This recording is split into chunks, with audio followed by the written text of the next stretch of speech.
আসসালামু আলাইকুম। এই ভিডিওতে কথা বলবো আল্লাহ তার রাসূলের নির্দেশ অনুসরণ নিয়ে। অর্থাৎ রাসূলের নির্দেশ অনুসরণ বলতে কি লোক মুখে শোনা হাদিস অনুসরণ বোঝায়? কোরআনের পাশাপাশি প্রচলিত হাদিসকে অবশ্য পালনীয় ধর্মীয় বিধান হিসেবে বিবেচনার পক্ষে অন্যতম প্রধান যুক্তি বিদায় হজ্জের ভাষণে নবীজি সাল্লাল্লাহু আলাইহি সাল্লাম কোরআন ও তার সুন্নাহ বা হাদিস আঁকড়ে ধরতে বলেছেন, কিন্তু এমন বর্ণনা সিয়াসিত্তা সহ প্রসিদ্ধ হাদিস গ্রন্থে নেই। বরং মুসলিম ও আবু দাউদে বিদায় হজ্জের ভাষণের যে বর্ণনা, তাতে নবীজি একটি জিনিস আঁকড়ে ধরতে বলেছেন, আর তা হচ্ছে আল্লাহর কিতাব। এ নিয়ে আরেকটি ভিডিওতে বিস্তারিত আলোচনা করেছি। সুতরাং হাদিস মানলেও আমাদেরকে আল্লাহর কিতাবই অনুসরণ করতে হবে। বেশ কয়েকজন স্কলার নবী যা দেয় তা গ্রহণ করো, আর যা নিতে বারণ করেন তা থেকে বিরত থাকো, সূরা হাশরের ৭ নং আয়াতের অংশ বিশেষকে শরীয়তের বিধান হিসাবে হাদিস পালনের ভিত্তি হিসাবে উপস্থাপন করেন। সূরা হাশরের ৬ এবং ৭ নং আয়াতের বঙ্গানুবাদ পড়লে স্কুলের বাচ্চারাও বুঝবে যে এই আয়াতে মদিনার কোনো এক অমুসলিম গোত্র, যাদের সাথে মুসলমানদের যুদ্ধ করতে হয়নি, তাদের কাছ থেকে প্রাপ্ত সম্পদ বন্টন সম্পর্কে বলা হয়েছে যে সে সম্পদ রাসূলের, অর্থাৎ রাষ্ট্রের। তবে তা থেকে রাষ্ট্রপ্রধান হিসাবে নবীজি সাল্লাল্লাহু আলাইহি সাল্লাম যা দেয় তা গ্রহণ করো, যা নিতে বারণ করেন তা থেকে বিরত থাকো। এই আয়াতে প্রচলিত হাদিসের কোনো প্রাসঙ্গিকতাই নেই। এই আয়াতাংশকে হাদিস পালনের যুক্তি হিসেবে উপস্থাপন করা আন্ধারা হাইকোর্ট দেখানো বা ছেলে ভুলানো। কোনো কাউন্টার লজিক দরকার নেই। আপনি আপনার হাতের কাছের কোরআন শরীফ খুলে দেখুন, পরিষ্কার বুঝবেন যে এর সাথে কথিত হাদিসের কোনো সম্পর্কই নেই। বিদায় হজ্জের ভাষণ সংক্রান্ত সিয়াসিত্তার হাদিস গোপন করা এবং কোরআনের আয়াতের অযৌক্তিক অপ্রাসঙ্গিক ব্যাখ্যা দিয়ে হাদিসকে শরীয়তের বিধান বানানো খুবই অন্যায় এবং উদ্দেশ্য প্রণোদিত। তৃতীয় যে যুক্তি, তা নিয়েই মূলত এই ভিডিওতে আমি কথা বলবো। হাদিস পালনের আরেকটি প্রধান যুক্তি আল্লাহ তার রাসূলের আনুগত্যের নির্দেশ। কোরআনে বহুভাবে আল্লাহ তার রাসূলের আনুগত্যের নির্দেশ দেওয়া হয়েছে। এক্ষেত্রে কোরআন আল্লাহর বাণী, সুতরাং কোরআন মানলে আল্লাহর অনুসরণ হয়, কিন্তু রাসূলের অনুসরণ করতে হলে তো রাসূলের হাদিস তথা রাসূলের কথা, কাজ, অনুমোদনের বিবরণ সম্পর্কে জানতে হবে। খুবই যৌক্তিক। সূরা আহজাবের ২১ নং আয়াত, লাকাদ কানা লাকুম ফি রাসূলিল্লাহি উসওয়াতুন হাসানাহ, অবশ্যই তোমাদের জন্য রাসূলুল্লাহর মধ্যে রয়েছে উত্তম আদর্শ। সুতরাং খুবই যৌক্তিক প্রশ্ন, রাসূলুল্লাহর আদর্শ আমরা কিভাবে জানব? বুখারী বা মুসলিম শরীফ থেকে। সূরা মুমতাহানার ৪ নং আয়াতের শুরুতে আল্লাহ বলছেন, কাদ কানাত লাকুম উসওয়াতুন হাসানাহ ফি ইব্রাহিম ওয়াল্লাযিনা মাআহু, ইব্রাহিম ও তার সাহাবীদের মধ্যে তোমাদের জন্য রয়েছে উত্তম আদর্শ। এবার ইব্রাহিম আলাইহিস সালাম এবং তার সাথীদের আদর্শ কোন শরীফ থেকে জানব? ইব্রাহিম আলাইহিস সালাম আমাদের মুসলিম মিল্লাতের পিতা, এবং এই মিল্লাতে ইব্রাহিমের মধ্যে ইহুদি খ্রিস্টানরা অন্তর্ভুক্ত। কিন্তু আহলে কিতাবদের মধ্যে বিভক্তি বিভাজনের কারণ ইব্রাহিম আলাইহিস সালামের নামে কথিত হাদিস। আবু জেহেল, আবু লাহাব সহ আরবের বড় বড় কাফেররা কিন্তু নাস্তিক ছিল না, বরং সে সময়ের প্রধান আলেম, ধর্মগুরু ছিল। সে সময় কাবায় হজ হতো, আবু জেহেল হজের খুতবা দিত, ইমামতি করত। তাহলে সমস্যা কোথায়? সমস্যা হচ্ছে এই আবু জেহেলরা ইব্রাহিম আলাইহিস সালামের নামে বিভিন্ন হাদিসের কিতাব এবং সেসব হাদিসের ভিত্তিতে বিভিন্ন মাসলা মাসাইল, দিবস, রীতি রেওয়াজ চালু করে এবং সেগুলোকে ধর্মের প্রধান অংশ বানায়। নবীজি সাল্লাল্লাহু আলাইহি সাল্লাম যখন বললেন ইবাদত বা আদেশ নিষেধ মানতে হবে একমাত্র আল্লাহর, এই তো ঝামেলা বাঁধল। শুধু আল্লাহর কিতাব মানলে তো আবু জেহেল, আবু লাহাবদের মাযহাব টিকে না। তারা বলল, কি শুধু আল্লাহর কিতাব মানলে হবে নাকি? ইব্রাহিম নবী, ঈসা নবী, মুসা নবী, এদেরকেও মানতে হবে। অর্থাৎ এদের নামে বানানো হাদিস, মন গড়া কিচ্ছা কাহিনী, আল্লাহর কিতাবের পছন্দসই তাফসির, ইজমা, কিয়াস, এগুলোও মানতে হবে। নবী, রাসূল, অলিয়া উলিয়াদের কথিত সংগৃহীত সুন্নত মানতে হবে। এছাড়া আবু জেহেলরা লম্বা লম্বা দাড়ি রাখত, জুব্বা পরত, টুপি পাগড়িও পরত, নামাজ পড়ত, রোজা রাখত, হজ, কোরবানি সবই করত। সে সময়ের সবচেয়ে বড় আলেম শাইখুল হাদিস ছিল আবু জেহেল। তার মূল উপাধি ছিল আবুল হাকাম বা জ্ঞানীদের পিতা। এই কথাগুলো আপনার কাছে নতুন মনে হতে পারে, কিন্তু এগুলো নতুন কথা না, এগুলো কোরআনের কথা। কোরআনেই আল্লাহ বলছেন, সূরা লোকমান ২৫ নং আয়াত, ওয়ালা ইন সাআলতাহুম মান খালাকাস সামাওয়াতি ওয়াল আরদে লা ইয়াকুলুনা আল্লাহ, যদি তুমি তাদেরকে জিজ্ঞেস করো কে আসমানসমূহ জমিন সৃষ্টি করেছেন, তারা অবশ্যই বলবে আল্লাহ। অর্থাৎ তারা আল্লাহকে মানত, আল্লাহর কিতাবও মানত, নবী রাসূলদেরকেও মানত, সাথে নিজেদের বানানো কিছু হাদিসও মানত। সেসব হাদিস ভিত্তিক ফরজ, ওয়াজিব, হালাল, হারাম বাদ দিলে তাদের ধর্মের দোকান চলে না। সে ধর্মের দোকান চালু রাখতেই তারা আল্লাহর কিতাবের পরিপন্থী অবান্তর হাদিস সংগ্রহ করে। সূরা লোকমানের 6 নং আয়াতে একথাই আল্লাহ বলেছেন, ওয়ামিনান নাসি মান ইয়াশতারি লাহওয়াল হাদিস লিয়ুদিল্লা আন সাবিলিল্লাহি বিগাইরি ইলমিন। আর কিছু মানুষ আল্লাহর পথ থেকে মানুষকে বিভ্রান্ত করার জন্য অবান্তর হাদিস সংগ্রহ করে, যেসবের সত্যতা সম্পর্কে তারা জানে না। প্রচলিত হাদিসের সত্যতা আমরা জানি না। হাদিস সংগ্রহ সংকলনের তুগলকি কাণ্ড কারখানা নিয়ে আরেকটি ভিডিওতে কথা বলেছি। হাদিসের সব নির্দেশ নবীজির নয়। বেশিরভাগ ক্ষেত্রেই হাদিসের নামে আমরা মানছি ভুট্টু সাহেবদের কথা। অনেকেই বলে, আপনি কি হুজুরদের চেয়ে বেশি জানেন? হুজুরদের কথা জানি না, তবে নবীজিকে আল্লাহ যা জানিয়েছেন এর বেশি তিনি জানতেন না। সূরা আহজাব আয়াত 63।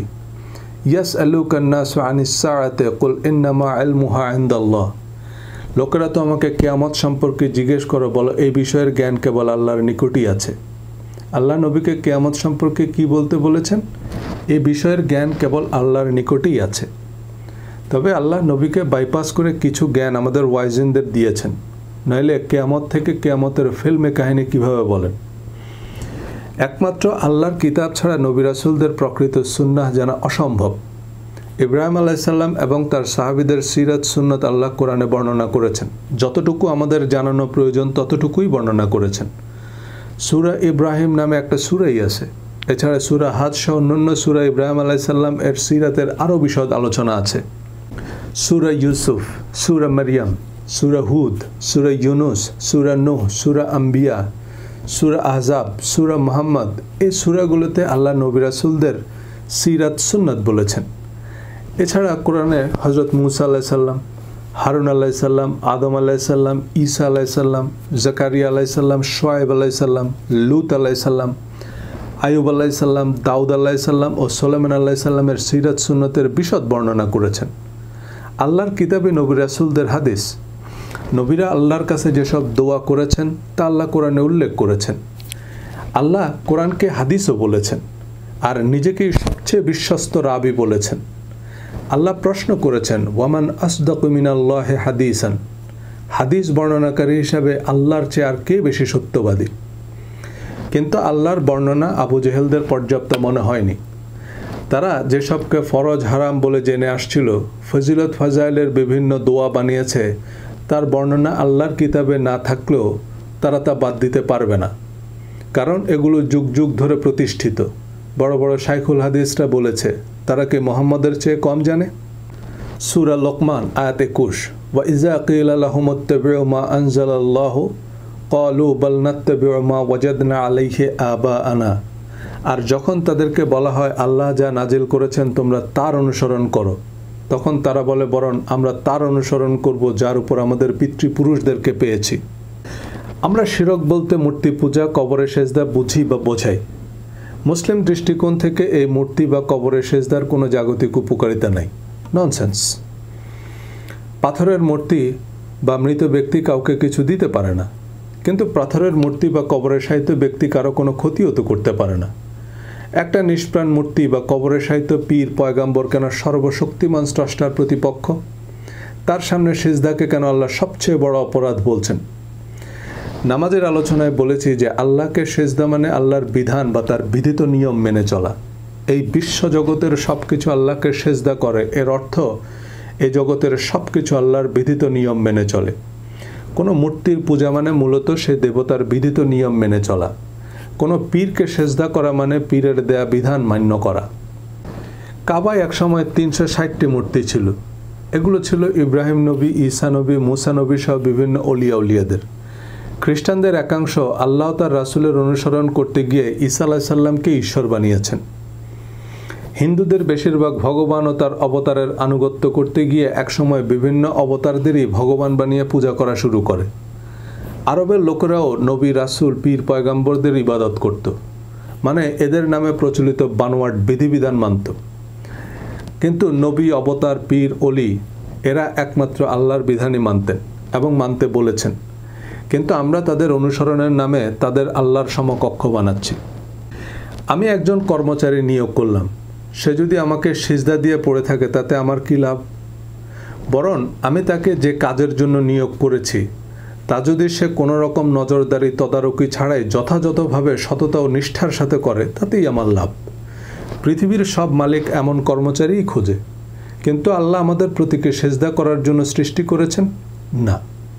তিনি আমাদের সৃষ্টি করেছেন একমাত্র তার বিধিবিধান মেনে চলার জন্য। এখন আপনি আপনার পীরের বিধান মানবেন, আমি আমার শায়খের বিধান মানব, এর নামই নৈরাজ্য। একটা রাজ্যে একটা কর্তৃপক্ষ থাকবে, একটা সংবিধান থাকবে, সরকারি দল বিরোধী দল সবাইকে সে আইন মানতে হবে, পছন্দ না হলেও মানতে হবে। এখন সব রাজনৈতিক দল যদি আলাদা আলাদা আইন বানায়, আলাদা বিচারালয়, আলাদা আইন প্রয়োগকারী বাহিনী বানায়, তো সে দেশের নাগরিকদের হাল কী হবে? এ কারণেই আইন বা বিধান একমাত্র আল্লাহর। আল্লাহর বিধানে কারো আপত্তি থাকবে না, কারণ আল্লাহর আইন সার্বজনীন। যে আইন সার্বজনীন নয় তা আল্লাহর আইন নয়, আবু জেহেলের আইন। ইউরোপ আমেরিকাতেই কোরআনের আইন বেশি দেখবেন। আল্লামা ইকবাল বলেছেন, আমি ইউরোপে মুসলমান দেখিনি কিন্তু ইসলাম দেখেছি, আর পাকিস্তানে মুসলমান দেখেছি, ইসলাম দেখিনি। গ্লোবাল ইকোনমি জার্নালে প্রকাশিত জর্জ ওয়াশিংটন ইউনিভার্সিটির অধ্যাপক হোসেন আসকারির রিপোর্টের ইসলামোসিটি ইন্ডেক্স অনুযায়ী ইউরোপিয়ান দেশগুলোই কোরআনের নৈতিক মানদণ্ডে উত্তীর্ণ। মুসলিম দেশগুলোতে আছে দাড়ি, হিজাব, নেকাব আর কথিত হাদিস ভিত্তিক ব্লাসফেমি আইন, যেখানে ফেসবুক স্ট্যাটাসের উপর ভিত্তি করে মৃত্যুদণ্ড দেওয়া হয়, দাঙ্গা বাঁধিয়ে দেওয়া হয়। আমেরিকায় কত % মুসলমান? যে আফগানিস্তান, ইরান, ইরাকের সাথে আমেরিকার যুদ্ধ চলছে, সেই আফগান, ইরাকি, লিবিয়ান মুসলমানদেরও এক মুহূর্তের জন্য মনে হয় না যে তারা আমেরিকায় সংখ্যালঘু বা তারা শত্রুর দেশে বসবাস করছে। বরং সৌদি, ইরান, পাকিস্তানে ধর্মপ্রাণ মুসলমানরা নিরাপত্তাহীনতায় ভোগে।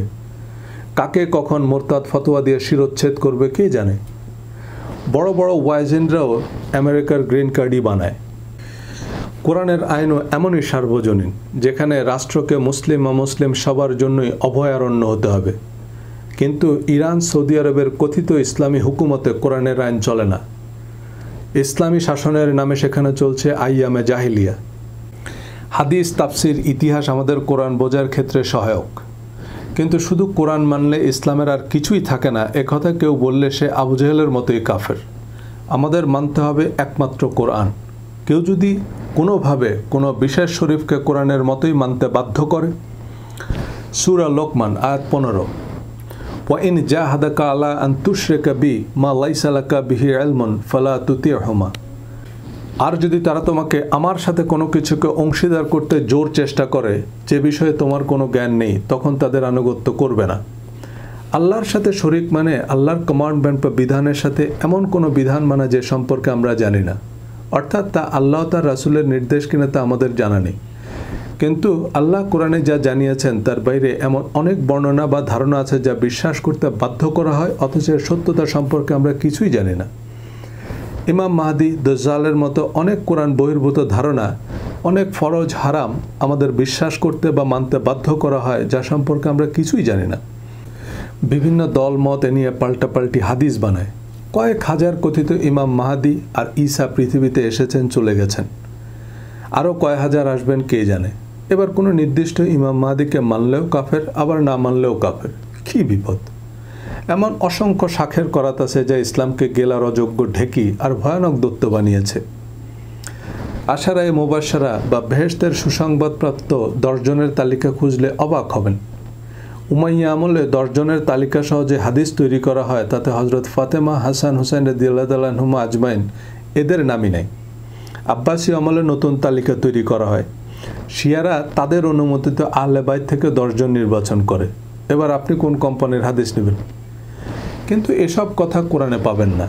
কোরআনে নাই, কিন্তু আমাকে বিশ্বাস করতেই হবে, আরেকজনের গলায় পাড়া দিয়ে বিশ্বাস করাতে হবে। এ কেমন অবিচার! রাসূলের অনুসরণ অবশ্যই করব, কিন্তু রাসূলের আদেশ নিষেধের কোনো অনুমোদিত সূত্র বা উৎস থাকবে না। সে অনুমোদিত সূত্র হচ্ছে কোরআন। কোম্পানিগুলো তাদের ক্রেতাদের প্রতারণার হাত থেকে বাঁচাতে বিভিন্ন পদক্ষেপ নেয়, যে আমাদের আর কোথাও কোনো শাখা নেই, বা পণ্যের গায়ে serial number, barcode, QR code, IMEI number থাকে, যাতে গ্রাহক নিশ্চিত হতে পারে যেটা মূল কোম্পানির উৎপাদিত পণ্য। কোরআনের আয়াত বানানো যায় না, প্রতিটা আয়াতে পার্মানেন্ট সিরিয়াল নাম্বার দেয়া আছে। এটাই কোরআনের মুজিজা। কোরআন যে আল্লাহর বাণী তা কীভাবে বুঝব? এই প্রশ্ন নবীজিকে প্রতিদিন করত আরবের লোকেরা। এই প্রশ্নের উত্তর আল্লাহ কোরআনে অনেকবার দিয়েছেন, আর তা হচ্ছে, তোমরা তাহলে কোরআনের একটি আয়াত তৈরি করো, একটি সূরা বানাও। উমাইয়া, আব্বাসী ও ওসমানী শাসনামলে হাজার হাজার জাল হাদিস ম্যানুফ্যাকচার করা হয়, কিন্তু 1500 বছরের এই বিশ্ব পরিক্রমায় বিভিন্ন পরাশক্তির আপ্রাণ প্রচেষ্টা সত্ত্বেও আল্লাহর কিতাবে একটি অক্ষর বদলাতে পারেনি। হাদিস কোরআনের মতো ওহী হলে হিটলার, মুসলিনি, আকিহিতোর পক্ষেও একটা জাল হাদিস বানানো সম্ভব হতো না। মনগড়া তাফসির লেখার সাধ্য কারো হতো না। কোরআনের অনেক দলীয় মনগড়া তাফসির আছে, প্রতিদিন নতুন তাফসির আসছে বাজারে। কোরআন বোঝার জন্য 10টা তাফসির, 20টা অনুবাদ ক্রস চেক করতে পারি, কিন্তু কোনো তাফসিরকে চূড়ান্ত বা নির্ভুল মনে করা যাবে না, কারণ এ তাফসিরকারকদের মজহাব, মাকসাদ সম্পর্কে আমরা জানি না। হাদিস কোরআনের ব্যাখ্যা। হ্যাঁ, কোরআনে যা আছে, হাদিস, সিরাত ও ইসলামের ইতিহাসে তার আরও বিস্তারিত বর্ণনা আছে, ঘটনাবহুল বিবরণ আছে। কিন্তু যে হাদিসগুলো কোরআনের ব্যাখ্যা বা কোরআনের সাথে সামঞ্জস্যপূর্ণ, ঝগড়া কিন্তু সেই হাদিসগুলো নিয়ে নয়। মূলত হাদিস নিয়ে এত এত ঝগড়া বিবাদের কারণ এমন কিছু হাদিস যেসব কথা কোরআনে নেই। শিয়া সুন্নি মিলিয়ে দুনিয়ার সব হাদিস গ্রন্থে যা হাদিস আছে, এর মধ্যে সিঙ্গেল ফ্যাক্ট অ্যান্ড অ্যাক্ট অনুযায়ী সহিহ হাদিস আছে প্রায় 3500। এর মধ্যে মওকুফ, মাকতু অর্থাৎ সাহাবী তাবিঈদের বাণী এবং কোরআনের পুনরাবৃত্তি বাদ দিলে সর্বোচ্চ 200-300 হাদিস পাওয়া যাবে যা কোরআনে নাই। এই 200-300 হাদিসের জন্য ইসলাম ধর্ম অচল হয় না, কিন্তু আমাদের ধর্মের দোকানে তালা পড়ে। আমাদের দেশের হাফিজি মাদ্রাসায় যারা পড়েন তাদের আয়ের প্রধান উৎস তারাবি নামাজ। কোরআনে তো নাই। নবীজির সময়ও এমন আয়োজন করে খতম তারাবি পড়ার কোনো বর্ণনা হাদিসেও নেই। মাদ্রাসায় যারা পড়েন তারা মাদ্রাসায় মুহাদ্দিস বা মুফতি হবেন, ওয়াজ করবেন। এখনকার মতো মাদ্রাসা এবং ওয়াজের প্রচলন নবীজির সময়ে ছিল না। বড় ও ছোট মসজিদে ইমামতি ও আজান দিয়ে চলে বাকিদের। এমন পেশাদার ইমাম মুয়াজ্জিনের ধারণাও নেই হাদিসে। তাবলিগ জামাতের সাথে কোরআন তো বহুদূর, হাদিসেরও কোনো সম্পর্ক নেই। মিলাদ, জানাজা, বিয়ে পড়ানো, কোরবানির গরু জবাই দেয়া হুজুরদের সাইড ইনকাম, কিন্তু এ ধরনের পেশাদার কার্যক্রমের কোনো বর্ণনা হাদিসেও পাবেন না। বাংলাদেশের বেশিরভাগ মসজিদ কমিটি ইমাম মুয়াজ্জিনদের সাথে কৃতদাসের মতো আচরণ করে।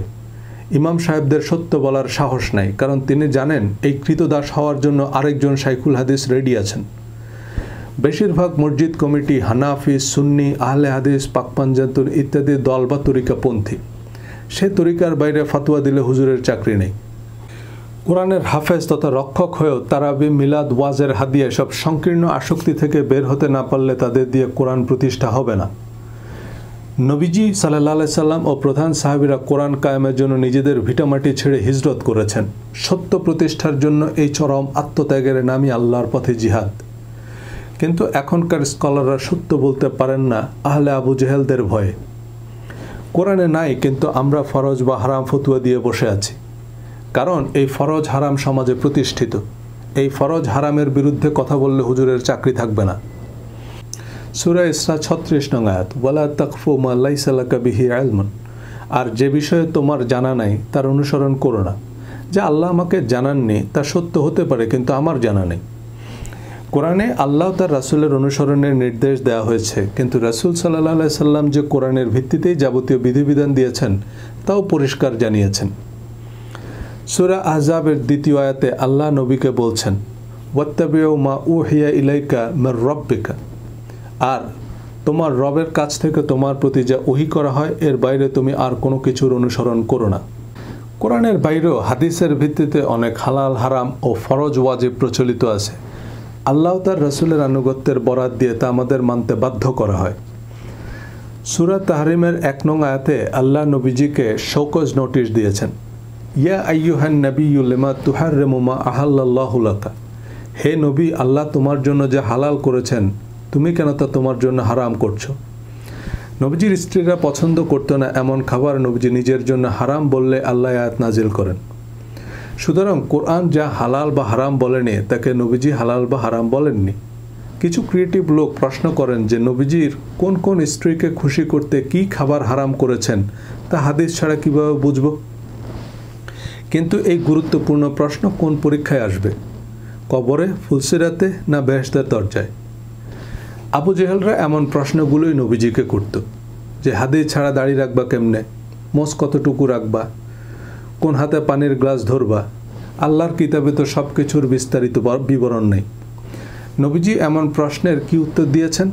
আল্লাহ নবীজিকে যে উত্তর দিতে বলেছেন, সূরা হুজুরাত আয়াত 16, কুল আতুআল্লিমুনাল্লাহা বিদীনিকুম ওয়াল্লাহু ইয়ালামু মা ফিস সামাওয়াতি ওয়া মা ফিল আরদ। বলো, তোমরা কি আল্লাহকে তোমাদের দ্বীন শিক্ষা দিচ্ছ, অথচ আল্লাহ জানেন যা কিছু আছে আসমানসমূহে এবং যা কিছু আছে জমিনে। সুতরাং নবীজি সাল্লাল্লাহু আলাইহি সাল্লাম কোরআন অনুযায়ী তার স্ত্রী, পরিবার, সমাজ ও রাষ্ট্রের নাগরিকদের বিভিন্ন উপদেশ দিয়েছেন। নবীজি ব্যক্তি জীবনে সরকার ও রাষ্ট্রপ্রধান ছিলেন, যুদ্ধক্ষেত্রে সেনা প্রধান ছিলেন। সরকার প্রধান, রাষ্ট্রপ্রধান, সেনা প্রধান বা প্রধান বিচারপতি হিসাবে নবীজির সকল আদেশ নিষেধ সংশ্লিষ্টদের জন্য অবশ্য পালনীয় ছিল। সূরা আহজাব আয়াত 36। আর আল্লাহ তার রাসূল কোনো নির্দেশ দিলে কোনো মোমেন পুরুষ ও নারীর জন্য নিজেদের ব্যাপারে অন্য কিছু এখতিয়ার করার অধিকার থাকে না। আর যে আল্লাহ তার রাসূলকে অমান্য করল সে স্পষ্টই পথভ্রষ্ট হবে। সূরা আহজাবের নির্দেশগুলো নবীজির স্ত্রী, পরিবার, ঘনিষ্ঠ সাহাবী ও সমসাময়িক লোকদের উদ্দেশ্যে করা হয়েছে। আমাদের মধ্যেও কেউ আল্লাহ তার রাসূলের নির্দেশ অমান্য করলে সে স্পষ্টই পথভ্রষ্ট হবে। এখন আল্লাহর নির্দেশ কি তা কোথায় লেখা আছে? কোরআনে। কোরআনের বাইরে আর কোনো কিছুকে আল্লাহর বাণী হিসাবে বিবেচনার সুযোগ আছে? নাই। একইভাবে নবীজির সিরাত ও সুন্নতের নির্ভুল নির্ভেজাল বিবরণ কেবলমাত্র কোরআনেই আছে। কোরআনে আল্লাহ আমি না বলে আমরা বলেছেন। এই আমরা মানে আল্লাহ, জিবরাইল আলাইহিস সালাম এবং আল্লাহ রাসূল সাল্লাল্লাহু আলাইহি সাল্লাম বা রাসূলগণ। আল্লাহ আমি না বলে আমরা বলেছেন এর একটা কারণ, লিডার কখনো আই বলে না, লিডার সবসময় বলে উই। এবং আল্লাহ যা বলেছেন জিবরাইল আলাইহিস সালাম হুবহু তাই বলেছেন, এজন্যই তার উপাধি জিবরাইল আমিন। একই কথা নবীজিও হুবহু মানুষকে জানিয়েছেন। সুতরাং আল্লাহর নির্দেশ এবং রাসূলের নির্দেশ একই। আল্লাহ তার রাসূলের নির্দেশ মানে কোরআন। এই আমানতদারির প্রয়োজনেই আল্লাহর নবী নির্বাচনে আল আমিন বা বিশ্বস্ততাকে অগ্রাধিকার দিয়েছেন। আমরা হাদিস বা সুন্নাহ বলতে নবীজির কথা, কাজ এবং অনুমোদনকেই বুঝি। তো নবীজি কি বলেছেন, কি করেছেন, কি করতে নিষেধ করেছেন বা কি অনুমোদন দিয়েছেন? আল্লাহ নবীকে যা বলতে বলেছেন, যা করতে বলেছেন বা যা করতে নিষেধ করেছেন, তাই না? কোরআনে সহস্রাধিক আয়াত আছে যাতে আল্লাহ নবীজিকে বলেছেন, হে নবী আপনি বলুন, আপনি জানিয়ে দিন, আপনি পড়ুন, আপনি করুন, আপনি করবেন না, আপনার জন্য এটা করা উচিত হবে না, আপনার জন্য এটা করা পাপ হবে না। এই বিধান একমাত্র আপনার জন্য, মুমিনদের অন্যান্যদের জন্য নয়। অর্থাৎ নবীজির অতি ব্যক্তিগত পারিবারিক বিষয়াদি থেকে শুরু করে সকল কথা, কাজ, অনুমোদনের সুস্পষ্ট বিবরণ কোরআনেই আছে। এখন কোরআনের বাইরে কি নবীজি আর কিছু বলেননি? অবশ্যই বলেছেন, কিন্তু সেসব আমরা কিভাবে জানব, কেন জানব? প্রেসিডেন্টের সাংবিধানিক নির্বাহী আদেশ অবশ্যই আইন, কিন্তু প্রেসিডেন্ট যত কথা বলেন সব নির্বাহী আদেশ নয়। আল্লাহর নির্দেশে নবীজি যত এক্সিকিউটিভ অর্ডার দিয়েছেন তার খতিয়ান কোরআনেই আছে। এর বাইরে নবীজির বেডরুমে, বাথরুমে সিসি ক্যামেরা লাগানোর অনুমতি কে দিয়েছে? বাথরুম সিস্টেম রিইনভেন্ট করার জন্য আল্লাহ নবীজিকে পাঠাননি। জঙ্গলের পশু পাখিকেও এসব শেখাতে হয় না। একটা সহজ উদাহরণ দিই। কূটনৈতিক আইন অনুযায়ী একজন রাষ্ট্রদূত সংশ্লিষ্ট দেশের রাষ্ট্রপ্রধান বা প্রেসিডেন্টের প্রতিনিধি। তার আনুষ্ঠানিক বক্তব্য, বিবৃতি সে দেশের প্রেসিডেন্টের বক্তব্য বলে বিবেচিত হবে এবং প্রেসিডেন্টের জন্য প্রযোজ্য সকল রাষ্ট্রীয় প্রোটোকল রাষ্ট্রদূতের জন্য প্রযোজ্য। যেমন রাষ্ট্রপতির মতো রাষ্ট্রদূতকে লাল গালিচা সংবর্ধনা দিতে হবে, গার্ড অফ অনার দিতে হবে। রাষ্ট্রদূতের নামের আগে ইয়োর এক্সেলেন্সি, রানীর প্রতিনিধি হলে ইয়োর মেজেস্টি বা মহামান্য বলতে হবে। রাষ্ট্রদূতের গাড়িতে জাতীয় পতাকা থাকবে, সে গাড়ি কোনো দেশের ট্রাফিক পুলিশ থামাতে পারবে না। রাষ্ট্রদূতের জন্য কোনো ফৌজদারি বা শুল্ক আইন প্রযোজ্য নয়। রাষ্ট্রদূতকে কোনো অবস্থাতেই গ্রেফতার করা যাবে না, তার বাড়ি, গাড়ি বা লাগেজ তল্লাশি করা যাবে না, কারণ তিনি প্রেসিডেন্টের প্রতিনিধি। এখন রাষ্ট্রদূতের এত এত মর্যাদা শুনে আপনার মনে হচ্ছে, যদি রাষ্ট্রদূত হতে পারতাম। রাষ্ট্রদূতের দায়বদ্ধতা শুনলে বলবেন, ভাই থাক, বহুত আরামে আছে। স্টেট ডিপার্টমেন্ট বা পররাষ্ট্র মন্ত্রণালয় যা লিখে দিবে এর বাইরে একটা দাড়ি কমাও যোগ করতে পারবেন না। রাষ্ট্রদূতের কথা আক্ষরিক অর্থেই রাষ্ট্রপ্রধানের কথা। ওয়াশিংটনের সংবাদ সম্মেলনে উপজাতি বলতে গিয়ে যদি আদিবাসী বলেন তো সর্বনাশ। আমাদের দেশের সরকার উপজাতিদের আদিবাসী বলে মেনে নেয় না, কিন্তু উপজাতিরা নিজেদের আদিবাসী হিসাবে পরিচয় দেয়। তাই রাষ্ট্রদূতের মুখে উপজাতি এবং আদিবাসীর মধ্যে অনেক পার্থক্য। কিন্তু নওর জানোয়ার নামে জনৈক ব্যক্তি আমি রাষ্ট্রদূতকে বলতে শুনেছি বললে সেটা প্রেসিডেন্টের কথা বা রাষ্ট্রদূতের কথা বলে বিবেচিত হবে? সে কথার উপর ভিত্তি করে বোমা মেরে দেয়া যাবে? কোনো পত্রিকা সেই নওর জানোয়ারের বরাত দিয়ে রিপোর্ট করলে আপনার প্রতিক্রিয়া কি হবে? নওর জানোয়ার আবার কে? রাষ্ট্রদূতের ছোট ভাই। তো রাষ্ট্রদূত তার ছোট ভাইয়ের সাথে কোনো কথা বললে সেটা কি অফিসিয়াল স্টেটমেন্ট? আর নওর জানোয়ার কি কোনো সরকারি সূত্র? সূরা আহজাবে নবীজির স্ত্রী পরিবারের সদস্য, ঘনিষ্ঠ সাহাবী ও সমসাময়িক কালের মানুষদের জন্য কিছু নির্দেশ দেওয়া হয়েছে যা সূরায় পরিষ্কার করে বলা আছে। এসব একান্ত ঘরোয়া নির্দেশও কোরআনে বলা আছে, তবু আমরা বলছি কোরআনে সব বিস্তারিত বলা নেই। সূরা আহজাবের 53 নং আয়াত, হে মুমিনগণ, তোমরা খাবারের আমন্ত্রণ বা অনুমতি ব্যতীত নবীর ঘরে প্রবেশ করো না, আর যখন তোমাদেরকে ডাকা হবে তখন তোমরা প্রবেশ করো, আর খাবার শেষ হলে চলে যাও, কথাবার্তায় লিপ্ত হয়েও না। এই আয়াত থেকে কি বোঝা যায়? এই হে মুমিনগণ বলতে আল্লাহ কাদেরকে বলেছেন? যাদের নবীজির ঘরে নিয়মিত যাতায়াত ছিল তাদেরকে। আয়াতের শেষাংশে বলেছেন, আর আল্লাহর রাসূলকে কষ্ট দেয়া ও তার মৃত্যুর পর তার স্ত্রীদের বিয়ে করা কখনো তোমাদের জন্য সঙ্গত নয়, নিশ্চয়ই এটি আল্লাহর কাছে গুরুতর পাপ। নবীজির স্ত্রীদের বিবাহে নিষেধাজ্ঞা কি মুমিন নারীদের জন্য প্রযোজ্য, বা এই বিধান কি আমাদের জন্য প্রাসঙ্গিক? সূরা আহজাবের 36 নং আয়াত অনুযায়ী ঘনিষ্ঠ সহচর ও স্ত্রীদের জন্য নবীজির নির্দেশই যথেষ্ট ছিল, কিন্তু আল্লাহ কোরআনের আয়াতের মাধ্যমেই এ বিধান দিয়েছেন। আমাদের জন্য নবীজির নির্দেশ শিরোধার্য, কিন্তু নবীজি কোরআনের বাইরে আর যা যা বলেছেন তা আমরা জানি না। আর আল্লাহ স্বয়ং বলেছেন, যে বিষয়ে তোমার জানা নাই তার অনুসরণ করো না। নবীজি রাষ্ট্র, সরকার ও বিচার কাজ কোরআনের ভিত্তিতেই পরিচালনা করেছেন। নবীজি সাল্লাল্লাহু আলাইহি সাল্লামের কথা, কাজ, আদেশ, নিষেধ সবই আছে কোরআনে। বিভিন্ন পরিস্থিতিতে নবীজি সাল্লাল্লাহু আলাইহি সাল্লামের গৃহীত সিদ্ধান্ত সম্পর্কে কোনো নির্ভুল তথ্য থাকলে তা অবশ্যই আমাদের জন্য আদর্শ। কিন্তু রাজনৈতিক, অর্থনৈতিক, ধর্মীয় আধিপত্য বিস্তারে নবীজি সাল্লাল্লাহু আলাইহি সাল্লামের নামে উদ্দেশ্য প্রণোদিত হাদিস বানানোয় সেসব নির্দেশের সত্যতা নিশ্চিত হওয়া সম্ভব নয়। আল্লাহ তার রাসূলের নির্দেশ অনুসরণের আয়াতগুলোর বেশিরভাগ স্পষ্টত নবীজির সমসাময়িক কালের মানুষদের উদ্দেশ্যে বলা হয়েছে, যা এখনকার সময়ে আমার, আপনার বা আমাদের জন্য প্রযোজ্য বা প্রাসঙ্গিক নয়। সূরা হুজুরাত আয়াত 7, আর তোমরা জেনে রাখো যে তোমাদের মধ্যে আল্লাহর রাসূল রয়েছেন, সে যদি অধিকাংশ বিষয়ে তোমাদের কথা মেনে নিত তাহলে তোমরা অবশ্যই কষ্টে পতিত হতে। এই আয়াতে তোমাদের বলতে নবীজির পরিষদ বা শুরা সদস্যদের উদ্দেশ্য করা হয়েছে। সূরা আহজাব আয়াত 31, আর তোমাদের মধ্যে যে কেউ আল্লাহ তার রাসূলের আনুগত্য করবে এবং নেক আমল করবে আমি তাকে দ্বিগুণ প্রতিদান দেব। এই আয়াতে তোমাদের বলতে নবীজির স্ত্রীদের বলা হয়েছে। তবুও কোরআনে তো সকল প্রশ্নের উত্তর নেই। এই সকল প্রশ্নের সমাধান হাদিস বা ফিকহ কিতাবেও নেই। বিভিন্ন ওয়াজে, ইজতেমায় যে বয়ান শুনেন এর বেশিরভাগ হাদিসের কিতাবেও নেই। জিউইশ ট্রেডিশন বা ইহুদি লোকগাথায় বিভিন্ন নবীদের অনেক মুখরোচক গল্প আছে। এছাড়া হলিউড বা খ্রিস্টান ধর্ম প্রচারকদের কিছু গল্প আমাদের শায়খরা ইসলামে ভার্সন বানিয়ে কয়েক মিলিয়ন ভিউ কুড়িয়ে নিচ্ছেন। যেমন ইমাম আহমদ ইবনে হাম্বলের মুস্তাজাবুদ দাওয়া রুটিওয়ালা যুবকের কিচ্ছা হলিউডের নকল। পরে কোনো একদিন বলবো। কোরআন হাদিস তো একই সময়ের, সমাজ সমস্যার সমাধান একই ছিল। যে সমস্যার সমাধান কোরআন দিতে পারে না তা হাদিস কিভাবে দিবে? আল্লাহ তার রাসূলের আনুগত্য করো এই আয়াতের মাধ্যমে হাদিসকে কোরআনের মতো শরিয়ার উৎস বানানো হয়েছে, কিন্তু ইমাম পীর মানতে হবে কেন? সূরা নিসা 59 নং আয়াতে বলা হয়েছে, ইয়া আইয়ুহাল্লাযিনা আমানু আতিউল্লাহ ওয়া আতিউর রাসূল ওয়া উলিল আমরি মিনকুম। হে মুমিনগণ, তোমরা আল্লাহর আনুগত্য করো, রাসূলের আনুগত্য করো এবং তোমাদের আমির বা নেতার আনুগত্য করো।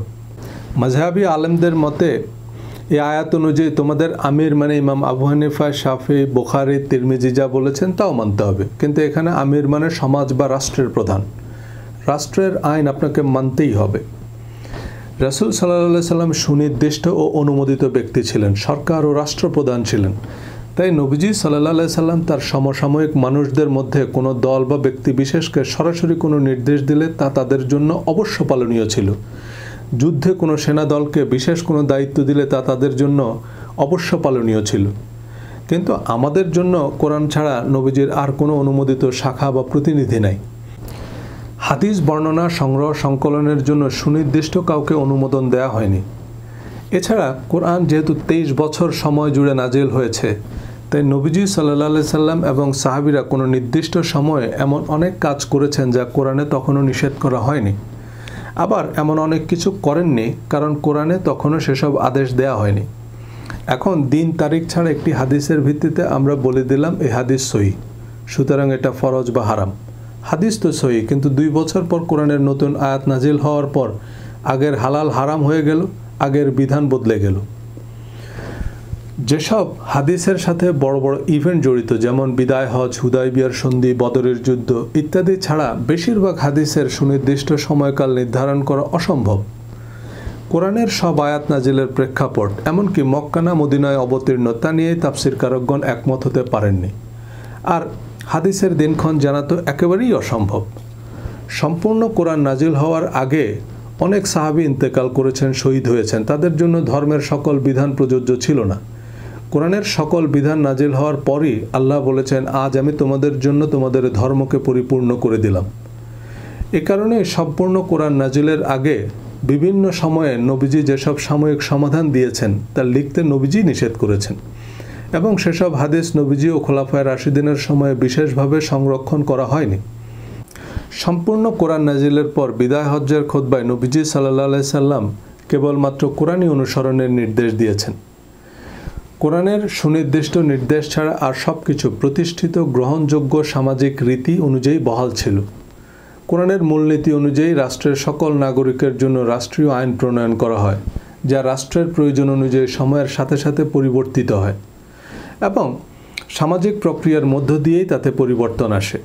আমাদের দেশে বিভিন্ন সাহাবী ও নবীদের নামে নাম রাখা হয়, মুসলিমদের ইসলামী নাম দেওয়া হয়, কিন্তু আবু বকর, ওমর, ওসমান, আলী, খাদিজা এই নামগুলো ইসলাম গ্রহণের আগের নাম।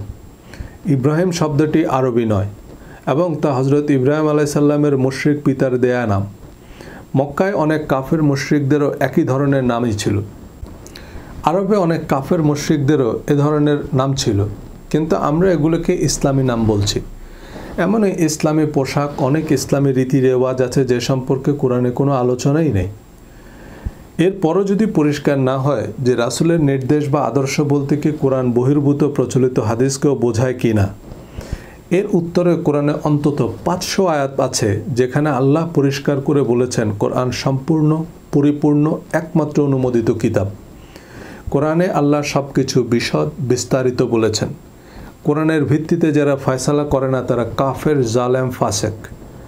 তোমরা কেবল কোরআন অনুসরণ করো। আল্লাহ যা নাজিল করেছেন এর বাইরে আর কোনো কিছুর অনুসরণ করো না। কোরআন উপদেশ গ্রহণের জন্য সহজ।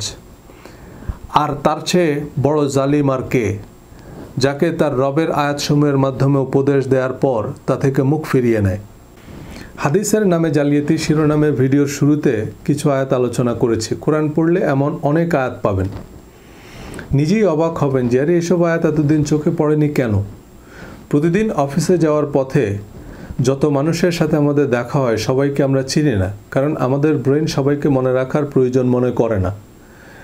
আপনার মধ্যে যখন এই উপলব্ধি তৈরি হবে যে সারা দুনিয়ায় কে কি বলেছে তা নয়, কোরআন কি বলেছে আমি তাই বোঝার চেষ্টা করব, তখনই দেখবেন আরে তাই তো, কোরআন বোঝা সহজ। কোরআনের উপদেশ ক্লিয়ার, কনসাইজ অ্যান্ড কনক্রিট। আমাদের জন্য প্রযোজ্য নয় নবীজির এমন ধর্মীয় সামাজিক নির্দেশও কোরআনে সংরক্ষিত। ইহুদি খ্রিস্টান সহ সকল দলমতের লোকেরা ইব্রাহিম আলাইহিস সালামের সুন্নতের দোহাই দিয়ে আলাদা আলাদা দল বানায়। আল্লাহ কোরআনে এজন্যই বলেছেন ইব্রাহিম ইহুদিও ছিল না, খ্রিস্টানও ছিল না, সে ছিল একনিষ্ঠ মুসলিম। ঈসা আলাইহিস সালাম কখনও বলেননি যে আমি একজন খ্রিস্টান। মুসা আলাইহিস সালাম নিজেকে ইহুদি বলেননি। আমরাও নবীজির হাদিসের দোহাই দিয়ে শিয়া সুন্নি দল বানাই, কিন্তু নবীজি শিয়া, সুন্নি, সুফি, মুতাজিলা ছিলেন না। তিনি ইসলাম প্রচার করেছেন, নিজেকে মুসলিম হিসাবে পরিচয় দিয়েছেন।